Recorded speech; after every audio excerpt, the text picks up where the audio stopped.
धान मेरी दस धान कित 10 एकड़ है सर। दस 10 एकड़ एकड़ में लगी हुई है। तो 2 ml प्रति जी लीटर जी जी रामबाण जी। प्लस। अच्छा।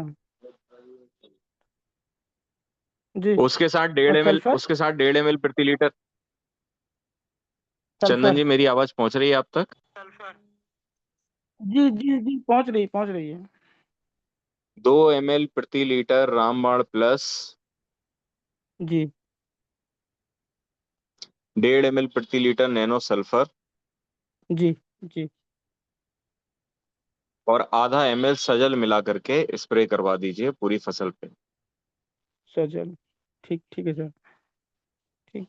ठीक है, ये जो आपकी महू मच्छर या जितने भी रस चूसक कीटों की समस्या है ये खत्म हो जाएगी। जी ठीक ठीक। ठीक है। जी सर जी। आपको जब भी ये सामग्री बुलानी हो आप मेरा नंबर नोट कर लीजिए। एक सेकंड सर, नोट करना चाहूंगा मैं। पिछली बार भी वो सरदार जी से जी। बात हुई थी, उनका नंबर नहीं मिला मुझे। आपका नंबर बताइए मैं। मेरा नंबर है nine one three hello. One 931। 9131। जी सर आगे। 37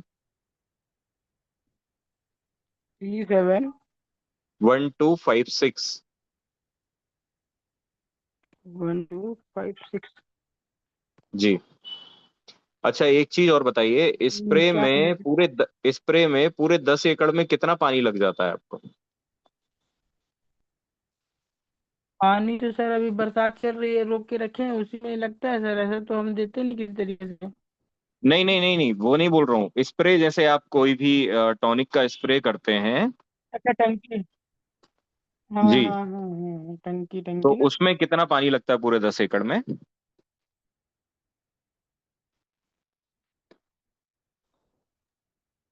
उनका लेफ्ट हो गए, वो उनका शायद कुछ इशू हो गया था। हाँ। नेटवर्क की प्रॉब्लम होगी।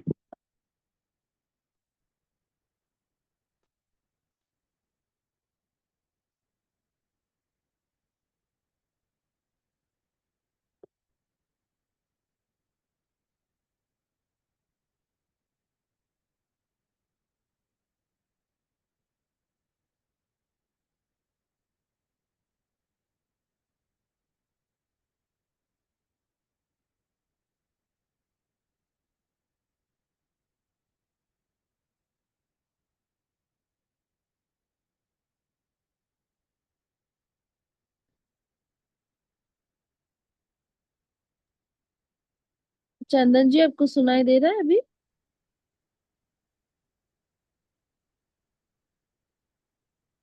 आपको बात करने के लिए अनम्यूट करना पड़ेगा। हाँ जी। हाँ जी जी जी जी। आवाज आ रही है मैडम अभी? चंदन जी, मैं पूछ रहा था अपने 10 एकड़ में स्प्रे में पानी कितना लग जाता है? 10 एकड़ में स्प्रे लगता है सर मेरा 7 7 टन की, 8 टन की लग जाता है 1 एकड़ में। 15 लीटर की है, 20 लीटर की है? 15 15 लीटर की सर। 15 लीटर की, 8 टन की। हाँ ठीक है। मतलब 120 लीटर करीब पानी लग जाता है आपको। हाँ जी जी जी जी जी। ठीक है। तो इसके लिए 2 ml प्रति लीटर रामबाण प्लस। रामबन प्लस।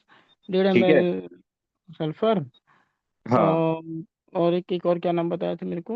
ये तीनों चीजें आप आधा आधा लीटर की मात्रा में बुलवा लीजिए। अच्छा, आधा आधा लीटर में, हाँ हाँ हाँ। जी। है ना?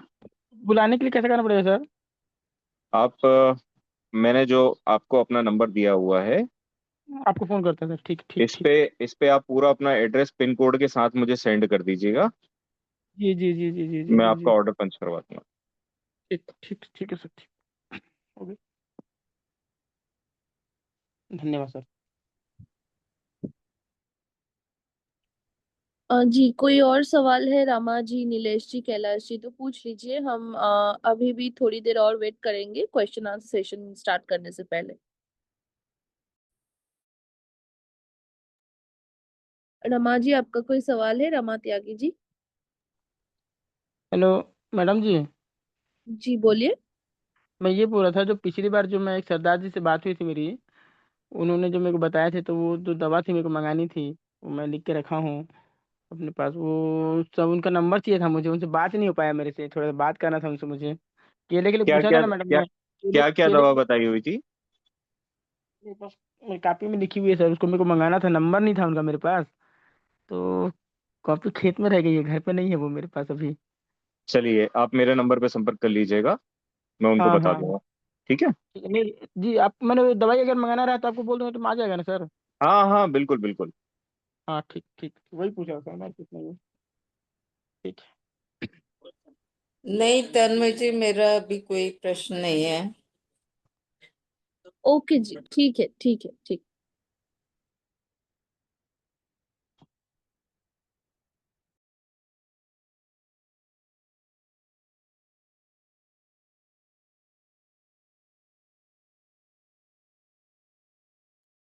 चंदन जी, एक बार आपका नंबर भी बोल दीजिए मुझे। जी, 930 930 125 125 6860 6860। 60। ठीक है। जी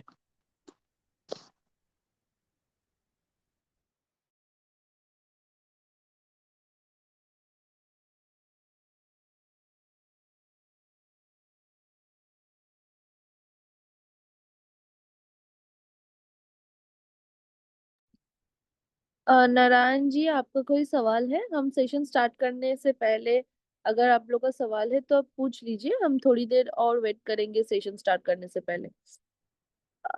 नारायण जी, आप लोग, आपका कोई सवाल है? नहीं, मेरा कोई सवाल नहीं है अभी। ठीक है।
तन्मय जी, वैसे हम आज किस टॉपिक पे बात करने वाले हैं, थोड़ा सा ब्रीफ करते हैं।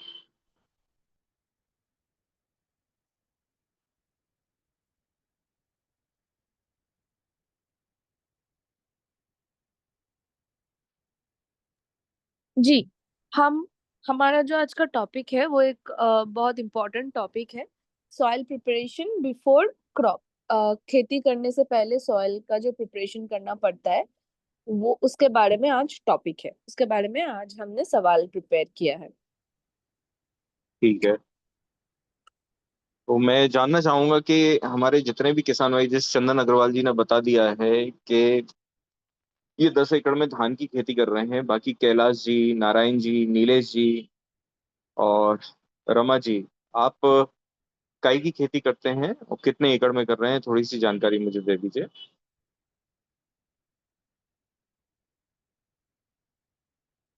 सबसे पहले शुरू करते हैं हम कैलाश जी से।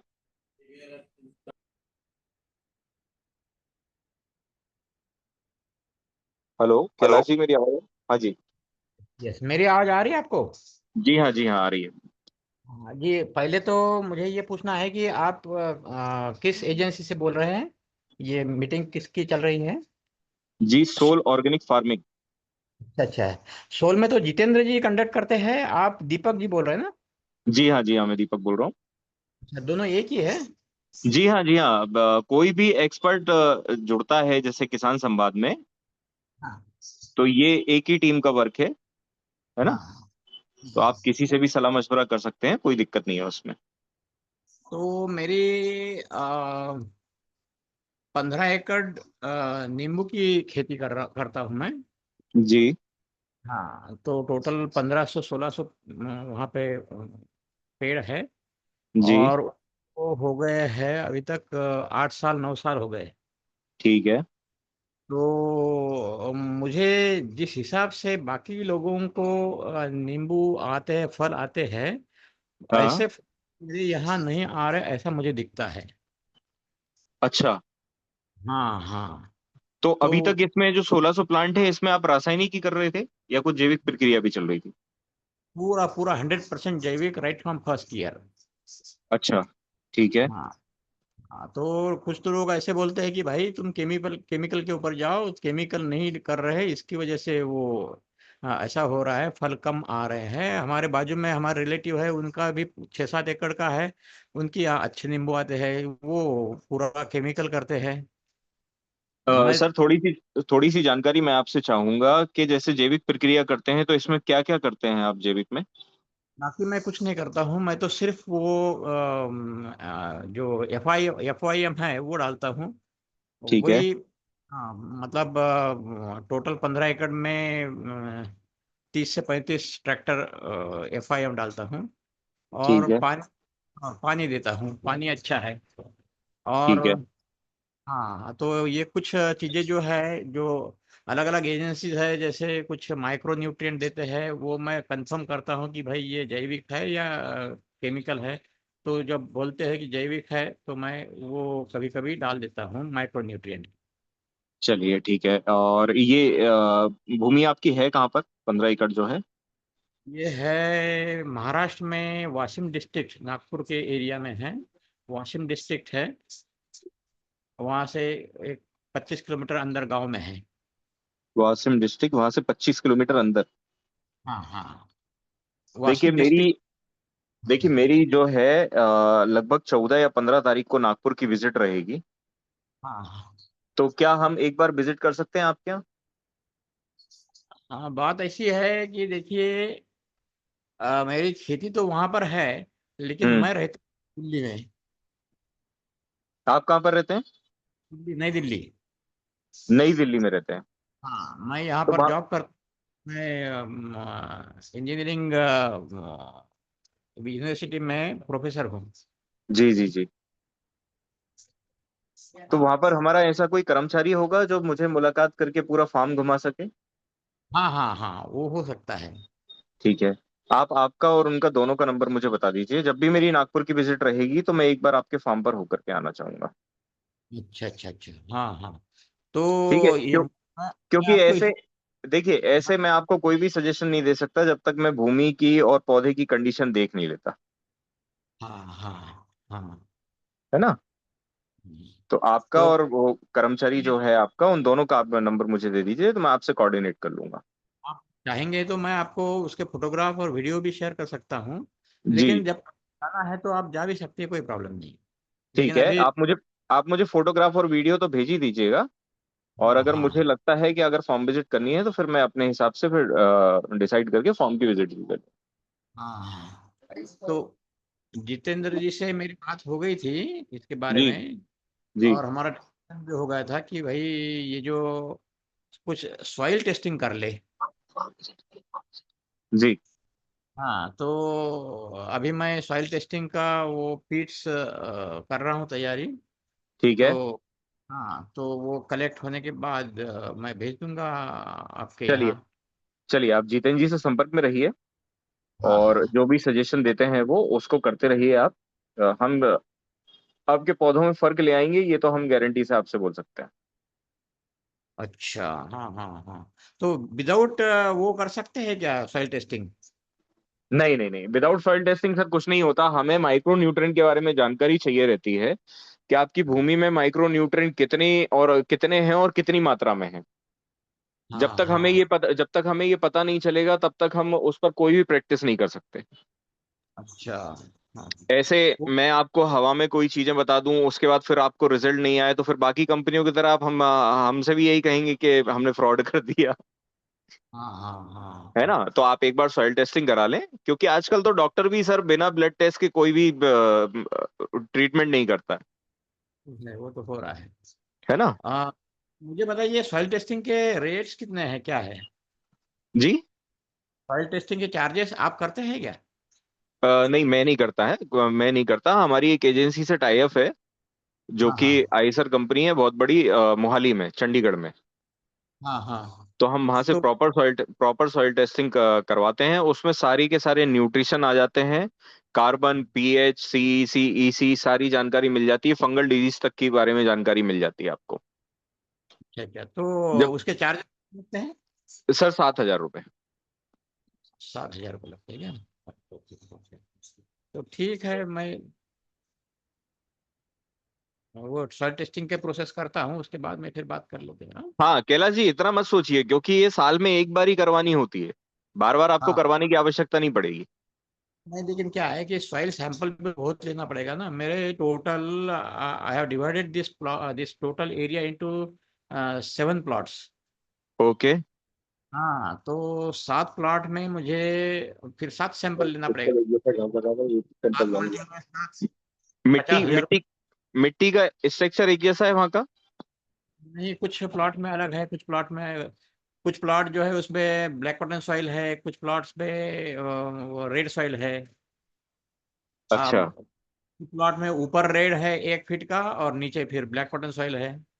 हाँ, चलिए ऐसे भी है। एक बार हम मिट्टी की कंडीशन देख लें, उसके बाद में फिर मैं आपको बताता हूँ कि आपको एक सॉइल टेस्टिंग करानी होगी या दो करानी होगी। अच्छा। हाँ हाँ। ठीक है। ठीक।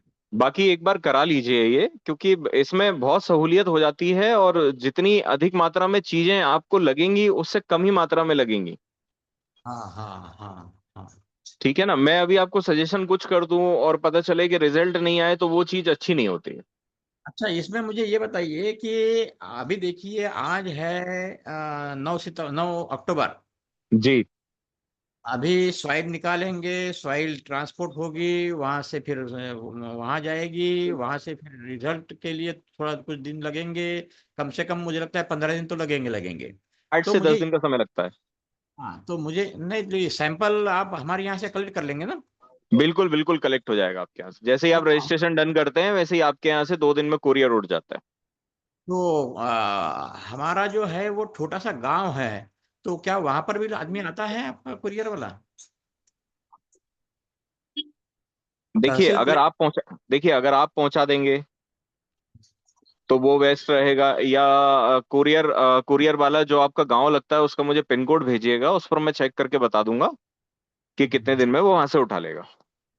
444404 है। 4444 डबल 04। 04। ठीक है, मैं इस पिन कोड पर पता करके जीतन जी को बता दूंगा, वो आपसे कोऑर्डिनेट कर लेंगे ना। ठीक है, ठीक है। जितेंद्र जी अभी इसमें आएंगे नहीं क्या सेशन में? नहीं नहीं, सेशन में नहीं है वो, फॉर्म विजिट पर गए हुए हैं। अच्छा अच्छा अच्छा, ठीक है जी। ठीक है ठीक। Thank you. Okay sir.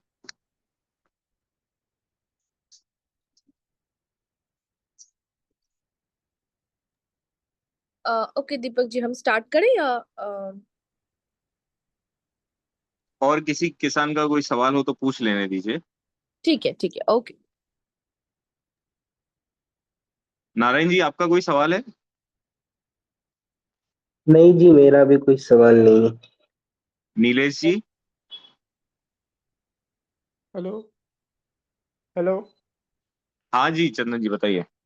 भैया जी, जैसे अपने को धान को ड्रिप में लगाना है तो उसके बारे में थोड़ा सा बताइएगा ना, कैसे कैसे लगाना है तो। धान को ड्रिप में लगाना है मतलब? धान जैसे लगाते हैं तो ड्रिप में लगाना रहता है ना, ड्रिप लगा के जो धान बोते हैं ना, तो उसको किस तरीके से लगा। उसके लिए फिर आपको बेड तैयार करने पड़ेंगे। हाँ, वो वही वही उसके लिए थोड़ा सा बताइएगा ब्रो, मैं किस हिसाब से कितना डिस्टेंस रखना चाहिए ड्रिप का, बेड कितना बनाना है, वो थोड़ा सा क्या है ना, अपन एक बार इसको बना के देखना चाहता हूँ, करके देखना चाहता हूँ ब्रो मैं। चंदन जी, ज्यादा। मैं आपको इसके बारे में सेशन के बाद में ब्रीफ करता हूँ, है ना? जी जी जी जी, बिल्कुल सेशन बिल्कुल। के बाद में मैं पर्सनल व्हाट्सएप में आपको पूरा का पूरा बना करके भेजता हूँ कि कितने डिस्टेंस पे लगेगी। जी जी जी जी जी जी, ठीक और ठीक। ठीक है, बेड टू बेड कितना डिस्टेंस रहेगा और कितना कितना क्या बीज लगेगा, उसके बारे में पूरी जानकारी देता हूँ। ठीक।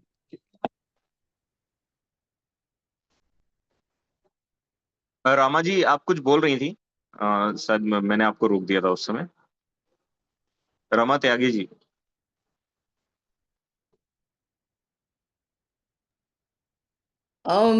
बस सेंगर जी, मैं कुछ खास नहीं था, मैं सिर्फ ये जानना चाह रही थी कि जैसे मेरे ड्रैगन फ्रूट में फ्रूटिंग चल रही है, हाँ जी। कंटिन्यूस चल रही है, तो अक्टूबर में तो वो कैक्टस फैमिली डोरमेंसी पे आ जाती है। जी। तो इसके बाद में ये सारे पौधे मेरे ग्रो बैग्स में ठीक हैं है। कोई 60-70 के करीब, बट सारे ग्रो बैग्स में हैं। तो क्या ठीक है। इनकी और कैक्टस की तरह मिट्टी चेंज करनी पड़ेगी, या एज इट इज 2-3 साल के बाद ही चेंज करने की जरूरत है? नहीं मैम, इनकी मिट्टी चेंज नहीं करनी पड़ेगी आपको, समय समय पर केवल बेसल डोज डाल करके हाँ जी। और मिट्टी को जर्मिनेट कर देना है, मतलब उसकी हल्की हल्की खुदाई करके उसमें बेसल डोज डाल दीजिएगा, तो आपको मिट्टी चेंज करने की आवश्यकता नहीं पड़ेगी।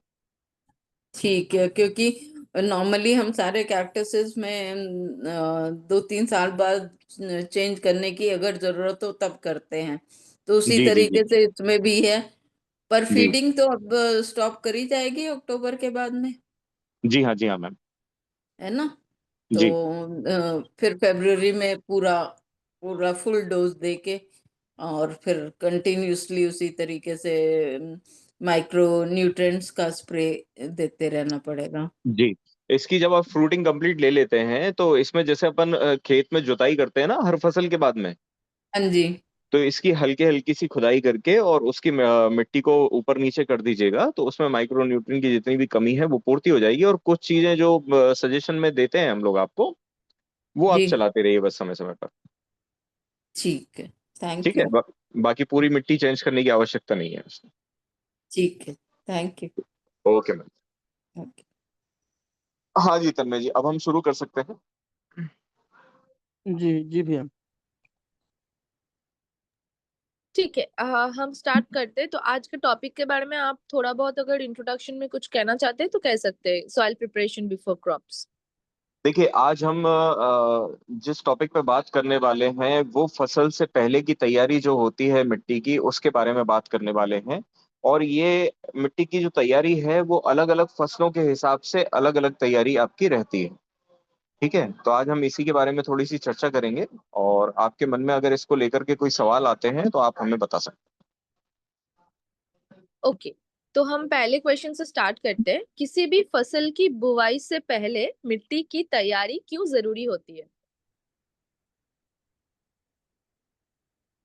मिट्टी की तैयारी किसी भी फसल की बुआई से पहले इसलिए जरूरी होती है क्योंकि जो आपने इससे पहले फसल लगाई हुई है उसका जो भी कचरा बचता है या जो भी मटेरियल बचता है उसकी जुताई करने के बाद में, और जब भी आप खेती की जुताई करते हैं या मिट्टी की तैयारी करते हैं, तो सबसे पहले उसमें हल्की फुल्की आप नमी बना दीजिए।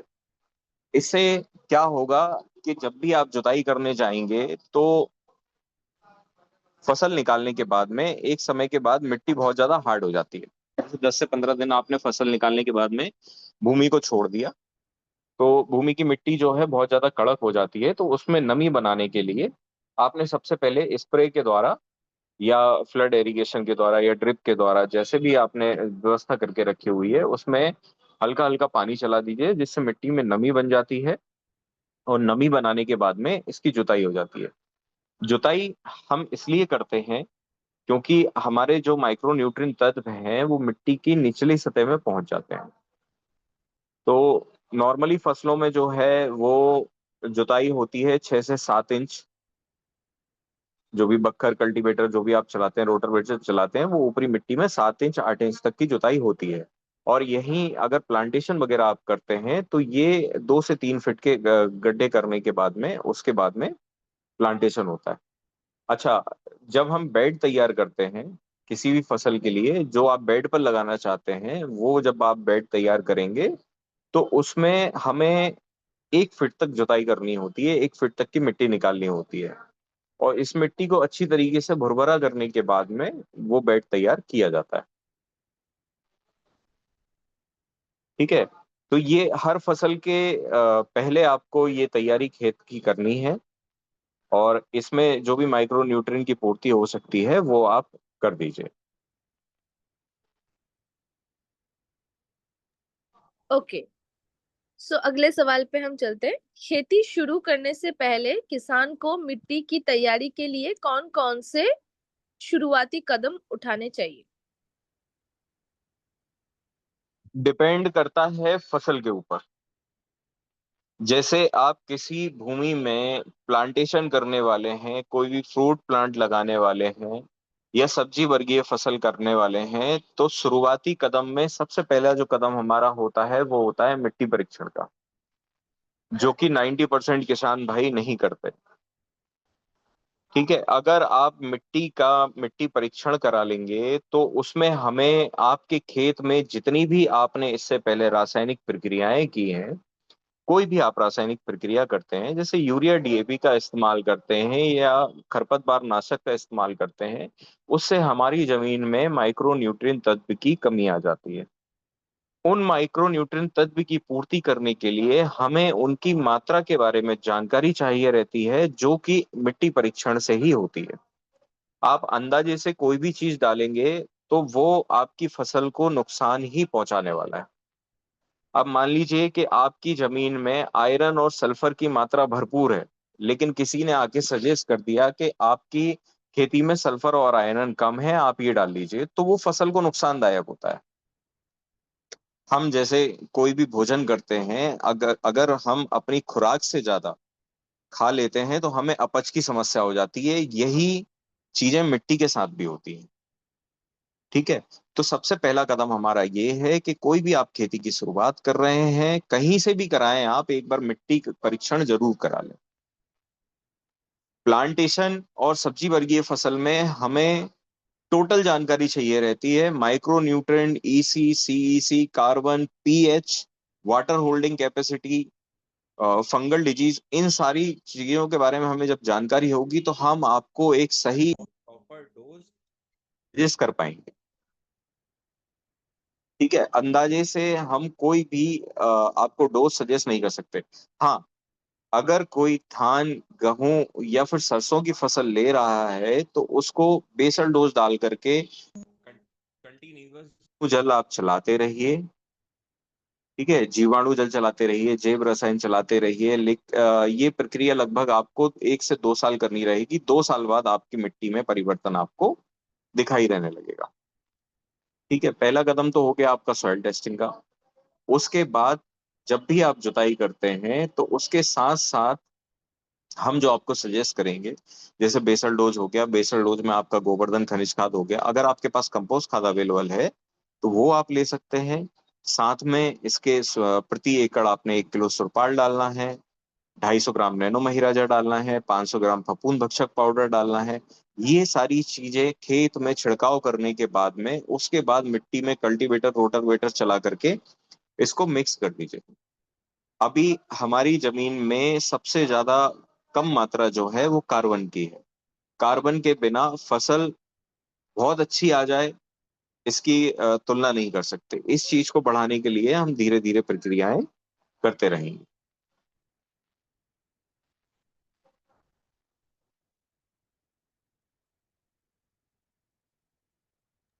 ओके, जी नेक्स्ट तनुजा। क्वेश्चन। अच्छा, ओके। जुताई या हल चलाने से मिट्टी के स्वास्थ्य में क्या सुधार होता है? एक मिनिमम जुताई जो मैं आपको बता रहा था कि 7 से 8 इंच तक अगर जुताई होती है तो मिट्टी के स्वास्थ्य के लिए ये अच्छी। तन्मय जी 1 मिनट होल्ड कीजिएगा।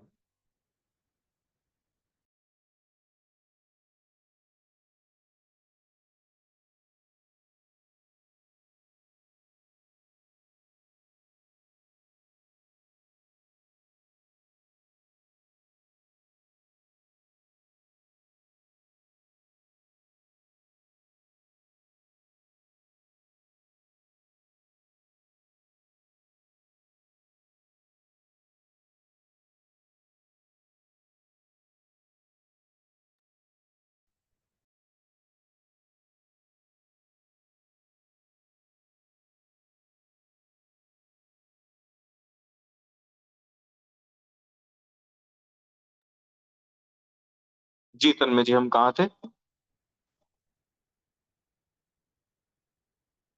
हेलो। जी जी, हेलो। हाँ, हमने अ, पूछा था जुताई या हल चलाने से मिट्टी के स्वास्थ्य में क्या सुधार होता है। देखिए, आप जितनी भी प्रक्रियाएं करते हैं, आप फसल लगाते हैं, फसल में यूरिया, डीएपी या खरपतवार नाशक डालते हैं, तो हमारे जितने माइक्रो न्यूट्रिएंट तत्व हैं वो जमीन के नीचे 1 फीट से नीचे तक चले जाते हैं। ठीक है। इसमें नॉर्मल फसल में जब हम जुताई करते हैं तो हमें 7 से 8 इंच जुताई करनी पड़ती है उन माइक्रो न्यूट्रिएंट तत्व को ऊपर लाने के लिए। जैसे ही उनको पानी की नमी मिलती है या कोई भी खुराक मिलती है तो वो ऊपर आ जाते हैं और अपना काम फिर से करने लगते हैं। इसमें एक हमारा ऐसा जीवाणु होता है, केंचुआ, जो कि जमीन में 20 फीट नीचे जा करके और 20 फीट की मिट्टी ऊपर ला करके छोड़ता है। ये साइकिल दिन भर में कम से कम वो 200 बार करता है। ठीक है। तो इन माइक्रो न्यूट्रिएंट तत्व को ऊपर लाने के लिए हमें बहुत ज्यादा गहरी जुताई नहीं करनी है, हल्की जुताई से ही काम चल जाता है। क्योंकि हम जो बीज जर्मिनेशन करते हैं या जो बीज बोते हैं वो हमारी मिट्टी में 6 से 7 इंच की ऊपरी परत पे ही पड़ा रहता है। उसके बाद में जितनी फसल की जो जड़ें हैं वो फिर नीचे जमीन में, जो छोटी फसलें हैं वो 2 फीट तक जाती हैं और जो प्लांटेशन वाली फसलें हैं वो 5 से 6 फीट गहराई तक पहुंचती हैं। ठीक है। तो हमें जितने भी माइक्रो न्यूट्रिएंट तत्व हैं जुताई के बाद में और फसल लगाने के बाद में ही चलाने चाहिए। ओके, हम अगले क्वेश्चन पे चलते। मिट्टी तैयार करने से पहले खरपतवार और पुरानी फसल के अवशेष हटाना क्यों जरूरी है। देखिए, अवशेष हटाना जरूरी नहीं है। अगर आप उसको मिट्टी में ही मल्च कर दें तो बहुत अच्छी बात है। कुछ हद तक जो हमारी फसल के या खरपतवार के जो अवशेष होते हैं, जैसे जो ऊपर छोटी घास लगी होती है और हरी, अगर वो घास हरी है और जब आप जुताई के समय उसको मिट्टी में मिक्स कर देते हैं तो कुछ परसेंट तक अ, उसमें कार्बन की पूर्ति की जा सकती है। तो जो हमारी गेहूं या धान की फसल होती है, जैसे धान की पराली हो गई या गेहूं का कचरा हो गया, इसको हटाने और जलाने से बेहतर है कि इसको पहले आप थोड़ा बहुत पानी का छिड़काव करके इसमें नमी बना दें। जब इसमें नमी बन जाए तो उसके बाद रोटर वेटर चला करके इसको मिट्टी में मिक्स कर दें। ये कोई नुकसानदायक चीज नहीं है। जब भी आप फसल की तैयारी करते हैं तो पुरानी फसल के जो अवशेष बचते हैं उसको आप मिट्टी में मिक्स कर देंगे तो अपनी अगली फसल के लिए बहुत बेहतर साधन हो जाता है ये। इसी तरीके से जितनी भी खरपतवार लगती है, अगर वो फसल की हाइट से ऊंची है तो वो नुकसानदायक है। जितना भी आप न्यूट्रिशन चलाएंगे तो वो फसल के साथ साथ वो खरपतवार भी उस न्यूट्रिशन को ले लेती है।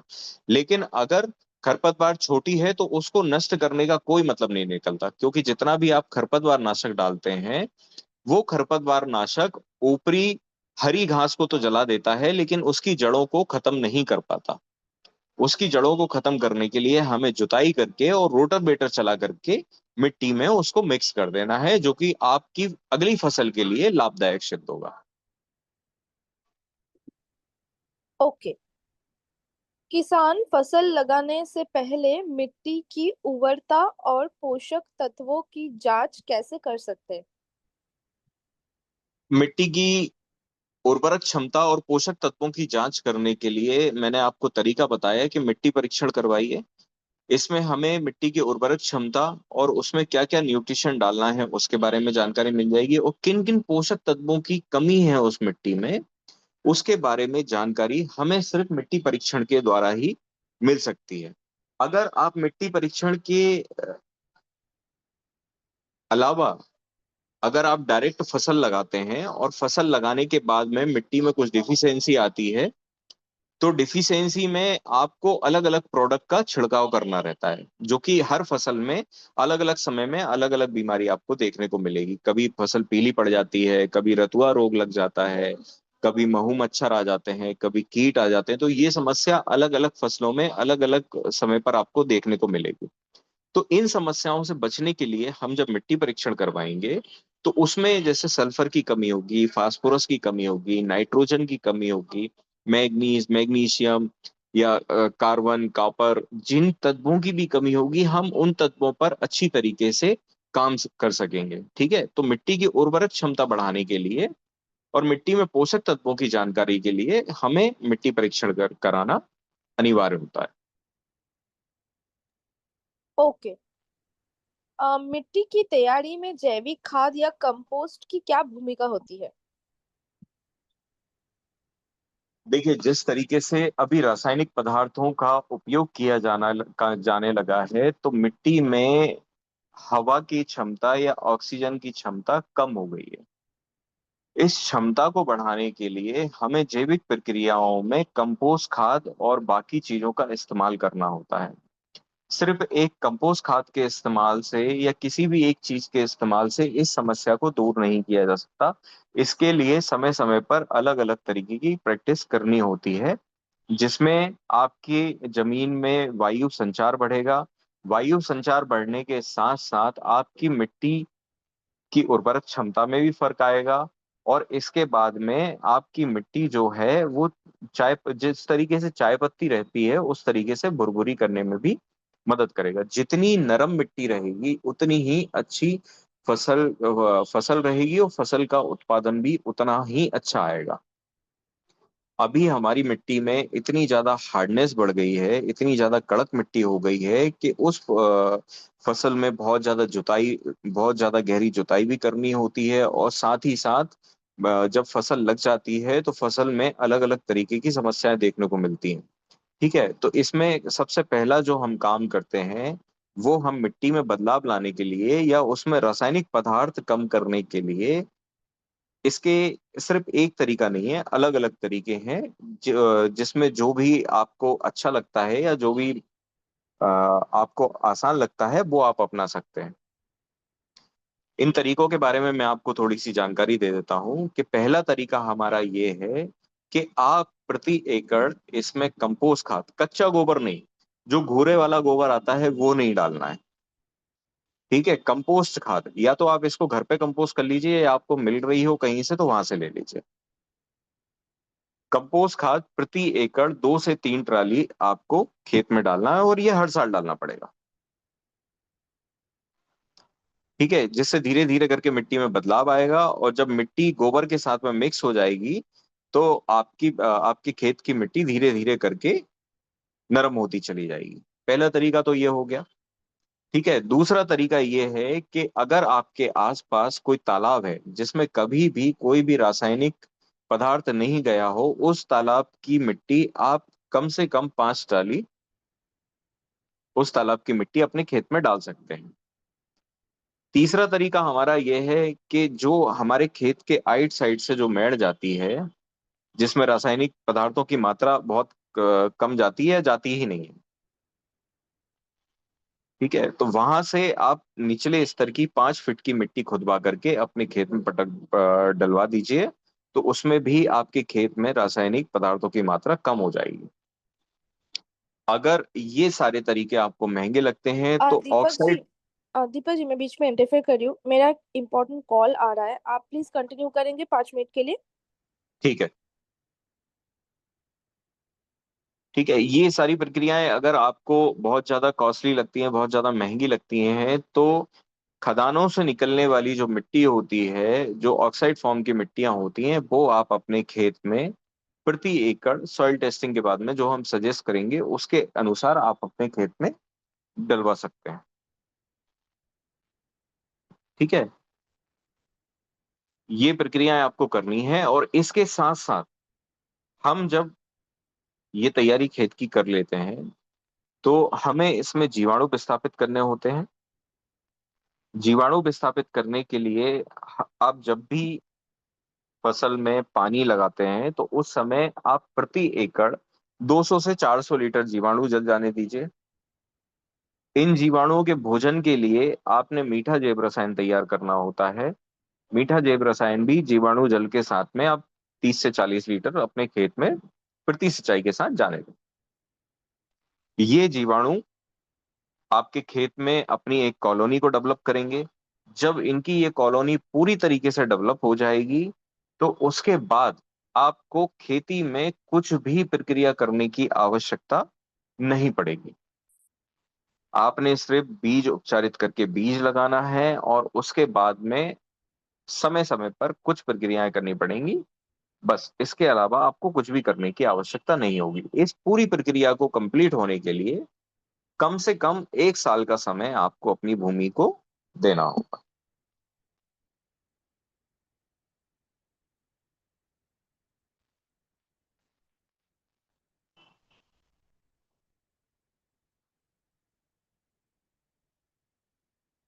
अच्छा, इसके बाद में मिट्टी की तैयारी के दौरान नमी का प्रबंधन जो होता है वो बहुत महत्वपूर्ण होता है। ठीक है, जैसा कि मैंने आपको बताया कि किसी भी खेत की आप मिट्टी की तैयारी करते हैं, आप उसमें अच्छी तरीके से, चाहे आपके पास रेन गन हो, चाहे आप पंप से सिंचाई करते हो, या आजकल जो नई ट्रैक्टर पे मशीन लगने लगी है, स्प्रे मशीन, उसमें आप पानी भर करके और भूमि पर अच्छी तरीके से स्प्रे कर दीजिए, जिससे कि मिट्टी में नमी बन जाएगी। उसके बाद में आप जब भी आप जुताई की प्रक्रिया करते हैं तो जुताई की प्रक्रिया में आपको ज्यादा कठिनाई नहीं होगी।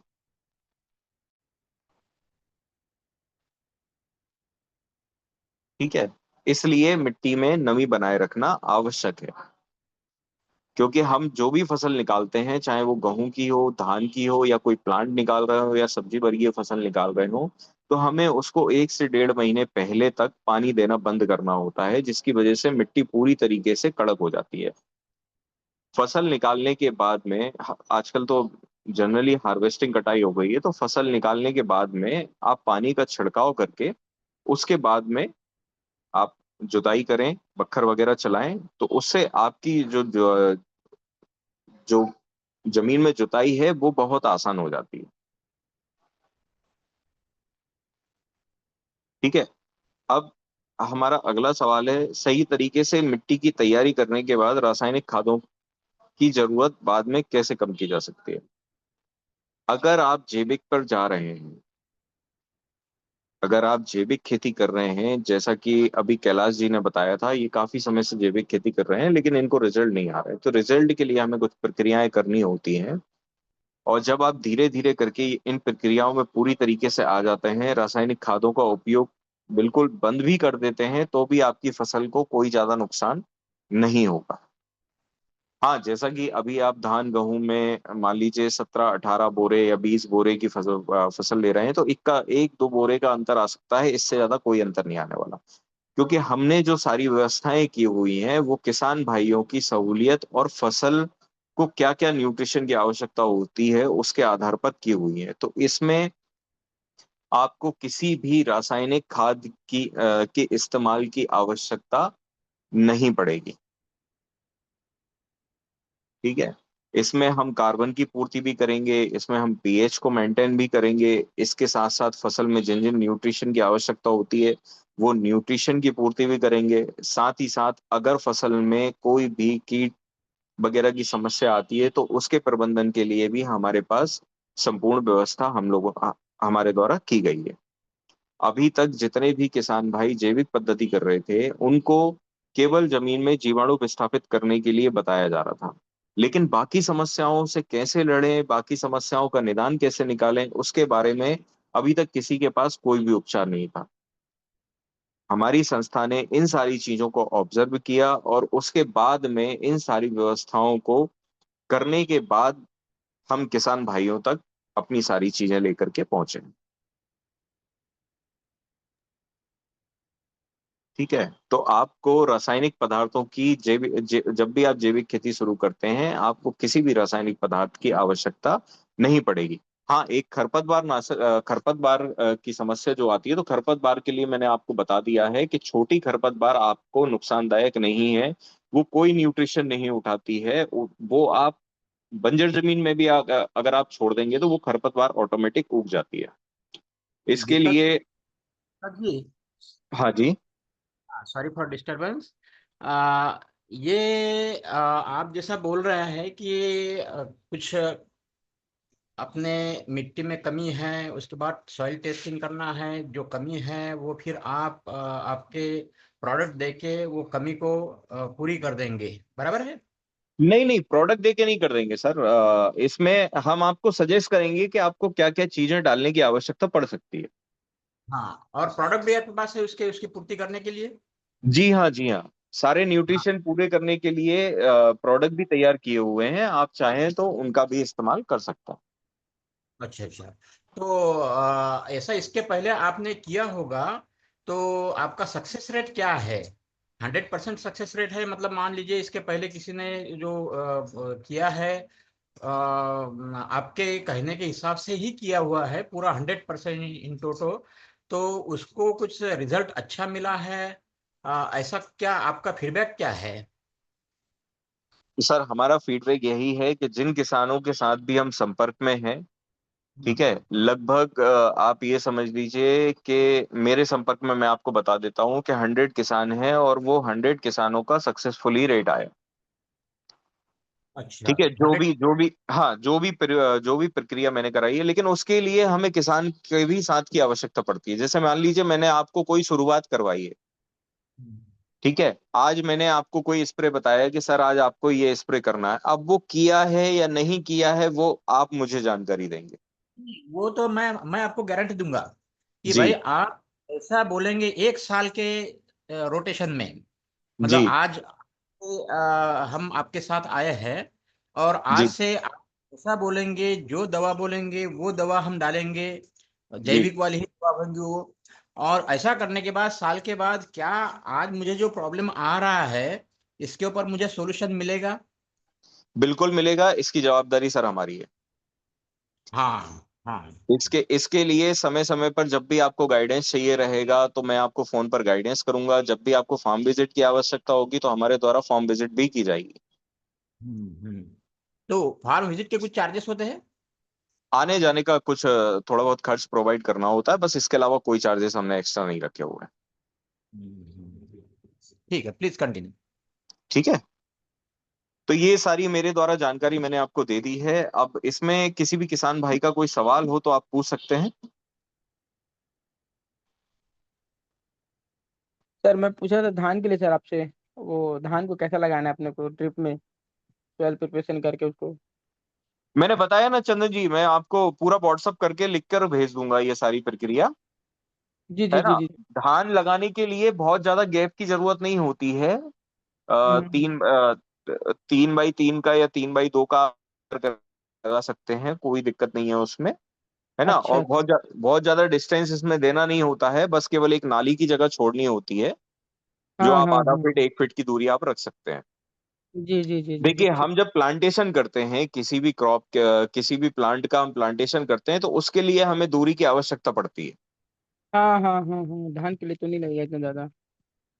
ठीक, नहीं मैं ये बोल रहा था सर, जो अपन जो ड्रिप लगाऊंगा ना मैं, तो ड्रिप में हाँ जैसे मैं पौधा लगाऊंगा ना मैं जहाँ पे भी, तो उसको उसका कितना रखना है अपने को, किस हिसाब से रखना है पूरा का। मैं बेड बनाया मैंने पूरा, टोटली पूरा एकदम स्पेस तरीके से, तो मैंने हाँ 5-5 फीट में मेरा ड्रिप लगा हुआ है।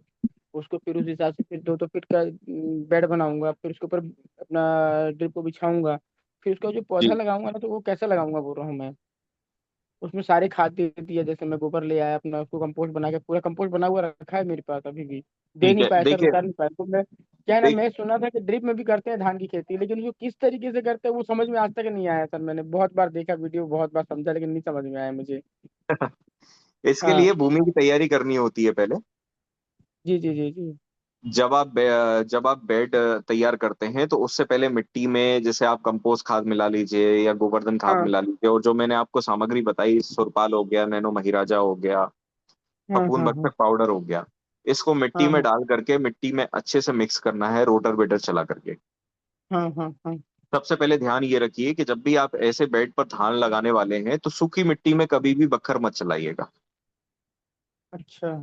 है ना। मिट्टी में नमी बना लेंगे तो वो बेड भी अच्छे से तैयार होंगे और मिट्टी बहुत अच्छे से भुरभुरी हो जाएगी। रोटर हाँ हाँ वेटर जब आप चलाएंगे ना तो आपको हाँ हाँ बहुत हाँ। ज्यादा कठिनाई की आवश्यकता नहीं होगी। नहीं होगी नहीं होगी, जी जी सर, ठीक जी है सर। ना।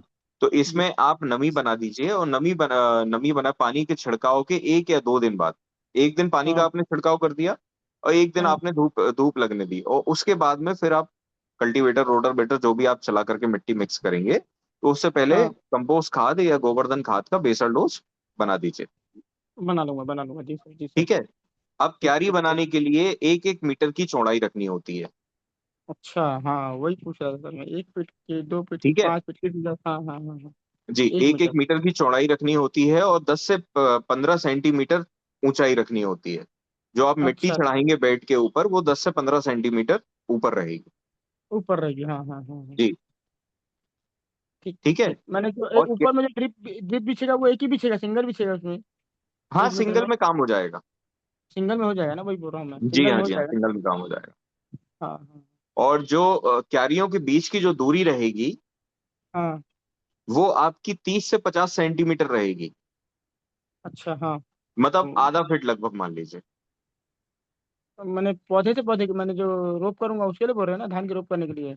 नहीं नहीं नहीं नहीं नहीं नहीं, मैं ये जो बेड टू बेड की दूरी रहेगी ना, हाँ हाँ हाँ हाँ, नाली जो बनेगी उसके अपनी, ठीक उसके है। बीच में जो एक नाली छूटेगी वो करीब आधा फीट की रहेगी आपकी। 8 फीट की रहेगी, अच्छा अच्छा, जी जी जी ठीक है। जी जी। अब ठीक ठीक बीज ठीक। बोने के लिए आप जो सिडिल आती है जिसमें एक एक बीज का आप उपयोग कर सकते हैं। अच्छा, सीड तो ड्रिल जो वो आती है, सीड ड्रिल तो अपने हाँ नहीं तो मिलती है सर, वो नहीं मिलती अपने यहाँ। जी हाँ, जी हाँ, तो वो उस बीज को आप 3 रो में लगाइए। मतलब जो आप बेड तैयार करेंगे हाँ, 3 रो में लगेगा वो, हाँ हाँ हाँ। उसमें तीन रो लगाइए। एक सिंगल रो हो गई, फिर दूसरी रो हो गई, फिर तीसरी रो हो गई, ऐसे तीसरी करके रो, बीज आप जर्मिनेट कीजिएगा। जी जी। लेकिन क्या है ना सर, मेरे पास क्या है ना, हमारे पास वो सीड ड्रिल जो आता है ना मशीन, वो हमारे हाँ। यहाँ नहीं मिलती। यहाँ पे अपने को हाथ से लगा लो या तो फिर रोप कर लो हाथ से, ऐसे टाइप का है। अच्छा। हाँ, वो नहीं अपने यहाँ इधर नहीं मिलता वो ना, ठीक है। है ना। तो उसको बस वही है, जैसे धान को अपन थरा फेंक दिए, थरा फेंक के उसको हाँ। 15 दिन रख के उसको फिर जर्मिनेशन हुआ तो उसके लिए जाके फिर रोपना है अपने को, उस हिसाब जी से। जी। तो उस वैसा वैसा अपने यहाँ चलता है भैया, बाकी हमारे यहाँ वो मशीन नहीं आता था हमारे वो नहीं, एसिड ड्रिल करने। आजकल तो मार्केट में एक मशीन आई हुई है जो आप पैदल चलते चलते भी आप उससे बीज लगा सकते हैं। जरूरत नहीं आप ट्रैक्टर वगैरह ऐसा ही लगाएं। अच्छा अच्छा, हाँ हाँ, हाँ हाँ। मैं उसकी फोटो आपको सेंड कर दूंगा, है ना। जी जी, ठीक ठीक है सर, ठीक तो ठीक। उसमें उसके द्वारा आप एक एक बीज का आप इस्तेमाल कर सकते हैं। हाँ हाँ हाँ, बिल्कुल सही बोल रहे हो सर, बिल्कुल सही ठीक बोल है। रहे हैं। और जो रोपाई की जो प्रक्रिया होती है वो कीचड़ में ही होती है, वो आप बेड पे रोपाई कर नहीं सकते। उसके लिए वो कीचड़ वही आवश्यक रहेगी। वही थोड़ा सा मैं समझ नहीं पा रहा था, कैसे करते होंगे, क्या करते होंगे, वो कैसा है ना। लगाते होंगे। हाँ ये हाँ जो हाँ, बिल्कुल ये सही। जो ये जो बेड पर आप जो प्रक्रिया करेंगे इसमें आपको जिस तरीके से आप गेहूं का बीज डालते हैं इसी तरीके से बीज डाल करके और उसमें नमी बनाए आपको रखनी पड़ेगी। अच्छा, जी सर, जी सर, जी सर, ठीक ठीक ठीक है। ठीक ठीक ठीक, अगली बार मैं समझ जिसे गया, बस पूछ करिए। हाँ, जिसे हम गर्मियों की धान की फसल जो लेते हैं ना, हाँ, वो वो गर्मी के लिए है। इसी हाँ, प्रक्रिया के दौरान लेते हैं। अच्छा अच्छा, ठीक ठीक। तो वो मैं आपको पूरा वीडियो भेज दूंगा।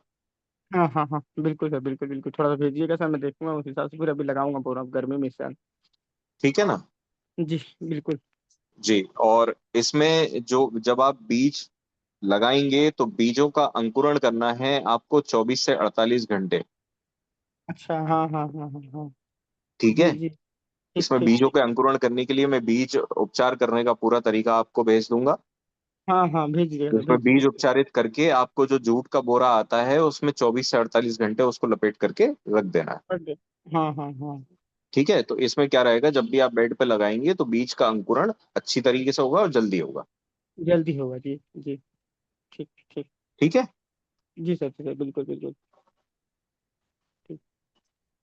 सर जी, हाँ जी।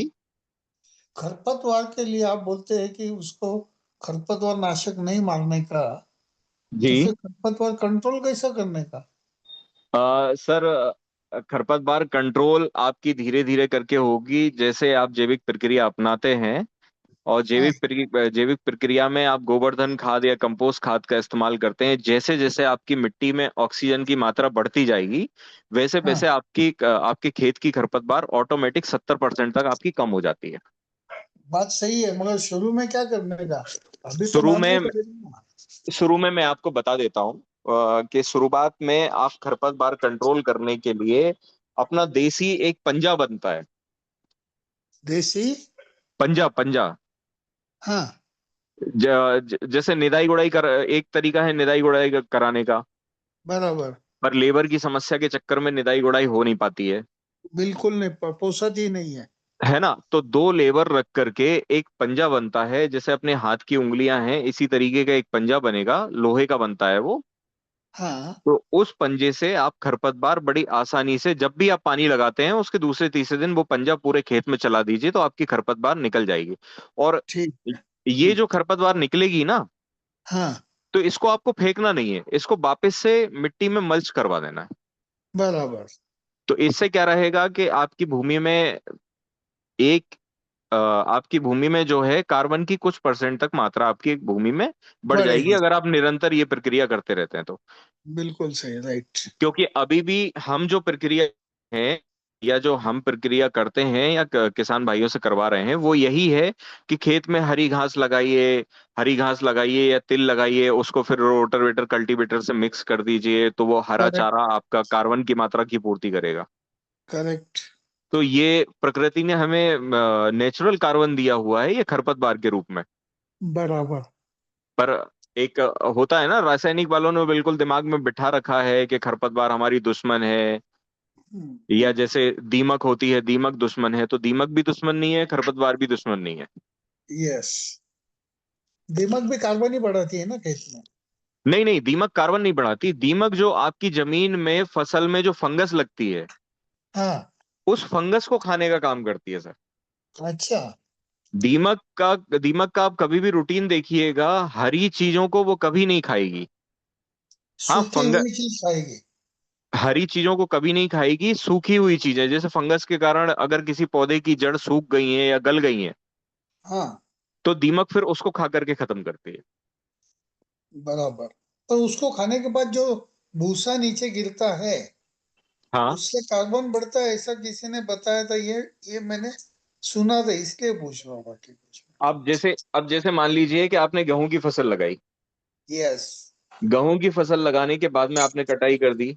कटाई करने के बाद में जो सूखे डंठल उसके बचते हैं, हाँ, तो किसान भाई क्या करते हैं कि खेत में आग लगा के उन डंठल को खत्म कर देते हैं। जलाते हैं। अब आग लगाने से नुकसान क्या क्या होता है जमीन में, मैं आपको बता देता हूँ कि आग लगाने से सबसे पहले तो हमारे जो जमीन में माइक्रो न्यूट्रिएंट तत्व है वो सारे खत्म हो जाते हैं। बराबर। ठीक है।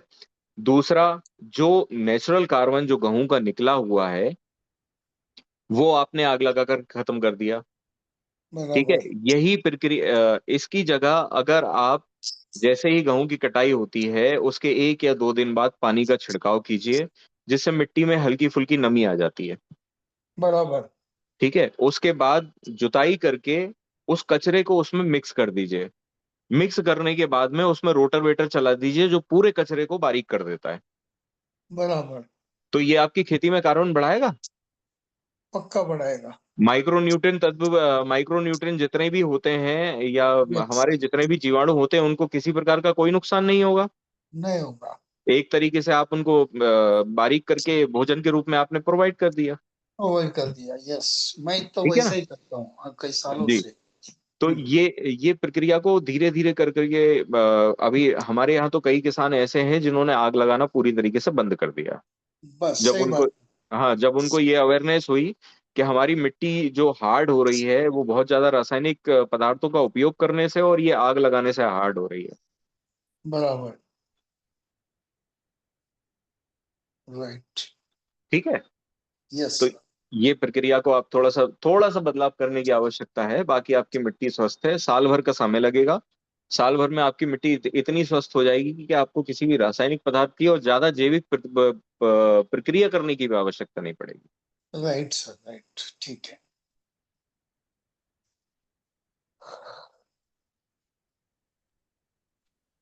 ओके, अभी किसी के सवाल नहीं होंगे तो हम आज का सेशन यही खत्म करें, दीपक जी।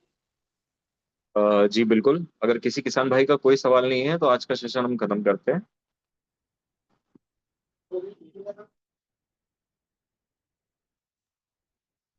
जी के संजय कुछ जी। सवाल है? नमस्कार। नमस्कार संजय जी, नमस्कार। मैं पहली बार आपको जूम में मिला है। अच्छा जी। हाँ, महाराष्ट्र से बोलता हूँ। महाराष्ट्र में जी। हम पालेकर गुरुजी के साथ करता है वो। अभी ये छोड़ के अपना वो तुम्हारा करने का मेरा इरादा है खेती। ठीक है। तो गाइडेंस मिलेगा तो अच्छा रहता है ना अभी। इसीलिए तो आपको मीटिंग, मैडम का फोन आया दोपहर को, बोला जी भाई ऐसा ऐसा है तो करो। तो मैं बोलता मैं तुम करने का है, पर जिस खेती में पानी नहीं उसे कोरडवाहू कैसा करेगा? सर, पानी वैसे अगर खेती में पानी नहीं है तो फिर पानी की पूर्ति आप कैसे करते हैं? वो आजू बाजू के लोगों के लेता है, पर नए पानी डालने का तो ऐसा नहीं आता आ सकता है अभी। सबसे सबसे अच्छा तरीका है, मैं आपको बताऊं कि कम पानी में भी खेती की जा सकती है, और कम पानी की व्यवस्था के लिए जैसे आप फ्लड इरिगेशन कभी करते हैं हम्म। तो आप इसमें ड्रिप सिंचाई लगा दीजिए या रेन गन लगा दीजिए। नहीं, वो हमारा है ना, वो उधर पानी नहीं, पानी दूसरे का है, अपन मेरा खुद का पानी नहीं। तो मैं बोलता ऐसे दूसरे का पानी लेते तो ऐसा पानी नहीं तो ऐसा नहीं आता आ सकता है क्या बेड बना के सब बारिश के? ड्रिप ड्रिप तो फिर भी लगानी पड़ेगी ना सर। अगर बेड भी आप तैयार करते हैं तो बेड में भी आपको पानी की आवश्यकता ही तो लगेगी। टपका सिंचाई जो रहती है उसके द्वारा भी कम पानी दिया जाता है, लेकिन फसल में पानी की आवश्यकता तो लगेगी। बिना पानी के फसल कैसी होगी? हाँ बराबर है। है ना? हम तो कह वैसे आप काई की हाँ फसल करते हैं संजय जी? हमारे इधर गन्ना रहता है, और इकडे गांव के ऊपर जो दूसरा क्षेत्र है ना, वो 2 एकड़ है, हम्म। उसके उधर पानी नहीं अपने पास। खाली जी ऐसा बारिश के टाइम में जो पहला पिक लेता है, बाद में दूसरा ज्वारी मिलता है ना, तो बिन पानी जी। के भी आता है वो, बिना पानी के भी आता है वो ज्वारी। ठीक है। ठीक है। जवार जवार आता है। जी। और गेहूं गेहूं करता है। ठीक है। गेहूं गेहूड़ा करता, गेहूड़ा। सोयाबीन रहता है हमारे इधर। जी। मेरे को अभी मक्का मक्का का ये मक्का लगा है। मक्का निकाल के उसमें गेहूं लगाना है मेरे को। ठीक है। वही बेड पे लगाना है, मैं ऐसा बोलना है करता है। हाँ, उसी बेड पे लगाइए, बेड अलग से तैयार हाँ करने की आवश्यकता नहीं पड़ेगी। हाँ। अभी हमारे इधर महाराष्ट्र में कर्जत है ना, कर्जत करके इधर चंद्रकांत दादा भणसळे म्हणून एक शेतकरी है। हम्म।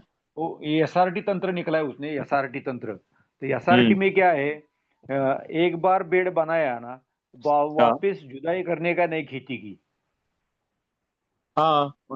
हाँ ऐसा बोलते हैं तो। आणि जो अपना जो कटा हुआ है, जो बुड़का रहता है ना, वो बेड में ही रहना देता, कट करके लेना बेड में वैसे उसको कुजाने का जागे पे। जी। आणि अबे वो बोलता है मक्का निकालो, मक्का निकालने के बाद वो वही बेड पे गेहूं लगाओ। इसमें क्या ये रहता है, इसमें क्या रहता है कि आपको अलग से बेड तैयार करने की आवश्यकता नहीं पड़ती है। जो बेड की जो मिट्टी रहती है, बस हाँ हाँ उसी को आप दोबारा से उस बेड पर चढ़ा दीजिए। दोबारा आपको हाँ बेड तैयार करने की आवश्यकता नहीं पड़ेगी, फिर उसी पर आप फसल लगा दीजिए। हाँ। बरोबर, उसको मेरे पास ड्रिप नहीं, तो मैं क्या, पाट पानी से पानी छोड़ता है। ठीक है। हाँ, पाट पानी से पानी छोड़ता है तो वो बेड गिल्ला होता है इतना। हाँ हाँ, कर सकते हैं, आप ऐसा भी कर सकते हैं, क्योंकि जो बेड के बीच में जो नालियां रहती हैं हाँ तो आप फ्लड इरिगेशन से भी पानी चला सकते हैं, तो वो नालियां फुल हो जाती हैं, जो कि बेड में जितने पानी की आवश्यकता होती है उतने पानी की पूर्ति कर देती हैं। जब आप बेड पे कोई फसल बराबर। लगाते हैं तो बेड जैसे हाँ अपन ने 3 फीट या 5 फीट का तैयार किया, या उसके हाँ ऊपर 2 या 3 मीटर की मिट्टी चढ़ाई है। ठीक है। हाँ तो ये जब आप कोई भी फसल लगाते हैं तो उसकी जड़ें बेड के नीचे जाती हैं, जो कि नाली के द्वारा जब पानी जाता है तो वो वहां से हम्म। पानी का न्यूट्रिशन उठा लेती है। इसलिए उस फसल में बराबर। ज्यादा पानी की आवश्यकता नहीं पड़ती। हाँ बरं, अभी ठीक है। बेड पे 3 लाइन लगाने का, 2 लाइन लगाने का गेहूं का? गेहूं का 2 लाइन लगाइए सर। हाँ, मक्का का भी 2 लाइन है मेरा। वो जी। टोकन मशीन रहता है ना, वो आदमी चलाते, ऐसा टोकन मशीन है मेरे पास। नहीं, मक्के की अगर आपने 2 लाइन लगाई है तो गेहूं की आप 3 लाइन लगा सकते हैं, क्योंकि मक्के का जो तना होता है वो होता है थोड़ा सा मोटा। हाँ हाँ हाँ ठीक है। गेहूं का जब तना बनता है तो वो छोटा तना होता है, तो इसमें आप 3 लाइन तक डाल सकते हैं। हाँ। वही पूछना था कि अभी तिथे गिल्ला बे ज्यादा रहने तो गेहूं हमारे इधर आड़ा उबा आड़ा करता है ऐसा जी हमारे जी इधर। जी। जी। तो मैं अभी आपके से बेड से भी लगाने का है, तो बेड से भी 3 लाइन लगा के चलेगा गेहूं का? जी हाँ जी, 3 लाइन लगा सकते हैं, कोई दिक्कत नहीं है। हाँ हाँ ठीक है ठीक है। हाँ, अभी मैं तो शुरुआत करने वाला है। मेरा अभी सब मैं लाया है, वो अग्निहोत्र पात्र बित्र सब लाया, पण अभी मैं अग्निहोत्र का भी नहीं किया। अभी अनुजल विनुजल कुछ बनाता नहीं, फक्त खाली आपने सुना है ताराजी भिलजी के इधर जैव रसायन वगैरह ये सुनता है खाली। अभ्यास चालू है जी मेरा कि ले जी करने का है। तो अभी जी दोपहर को मेरे मैडम का फोन आया तो बोला वैसे ज्वाइन हो, विनामूल्य सेवा है, अपने को ज्वाइन हो। तो इसीलिए ज्वाइन हुआ। तो पहले अपन शुरू करेंगे भी एक एक करके ऐसा करेंगे अपने डेमो ये करें, तो आपको पूछेंगे वही फोन करके। ठीक है, आप मेरा नंबर नोट हाँ कर लीजिए, जब भी आप लगाना चाहें तो आप मुझे डायरेक्ट भी कांटेक्ट कर सकते हैं। हाँ, कौन सा क्या नंबर है अपना? 9131 9131 37 37 1256 1256। जी हाँ। हाँ, नाम क्या सर अपना? दीपक सिंह। हाँ, कहाँ से अब? मैं मध्य प्रदेश भोपाल से हूँ सर। ओए, ये अपना ये ताराजी बिलजी का टेक्निक है, इसी काम करता है ना आप? जी हाँ जी हाँ, उनके कुछ बहुत अच्छे फॉर्मूले हैं जो अपन ने लिए हुए हैं, और उनका इस्तेमाल अपन खेती में भी करवाते हैं। हाँ, मैं यूट्यूब पे ताराजी बिलजी का सुनता है। अभी सुन सुन सुन कर ये अपने करने का बहुत अच्छा लगता है मेरे को। अभी ऐसा करना तो अच्छा रहेगा। मैं जी जी वो जी। अपना इसके अणुजल चढ़ाने का, जैव रसायन इ- चलाने का, मिट्टी रसायन करने का, पर मैं अजून किया नहीं कुछ। बैरल बिरल जी लेके आया है भाई। जी। अपनी गाइडेंस मिलेगा तो एक एक बार आपको पूछ के करेंगे मैं शुरू। नहीं नहीं, बिल्कुल आपको गाइडेंस देंगे, आप उसकी टेंशन मत लीजिए, और कभी जैसे लगता है तो हम्म। हम फॉर्म विजिट भी करेंगे। ठीक है। महाराष्ट्र में आएगा आप? हाँ जी हाँ जी, महाराष्ट्र में रहेगा मेरा। अभी 13 तारीख से लेके लगभग 16 तारीख तक मैं महाराष्ट्र में ही रहने वाला हूँ। महाराष्ट्र में आए तो आओ वाई में। वाई सातारा जिला में है हम। सातारा जिला। हाँ, सातारा जिला वाई में है। अपना पाचगणी महाबळेश्वर है ना, हाँ, उसके पहले ही हमारा गांव है। चलिए मैं आपसे संपर्क करूंगा, अगर उस तरफ मेरा आना हुआ तो मैं बिल्कुल आपके खेत पर भी आऊंगा। ठीक है ठीक है ठीक है, आएगा तो शुक्रिया। बिल्कुल धन्यवाद बिल्कुल। मैडम।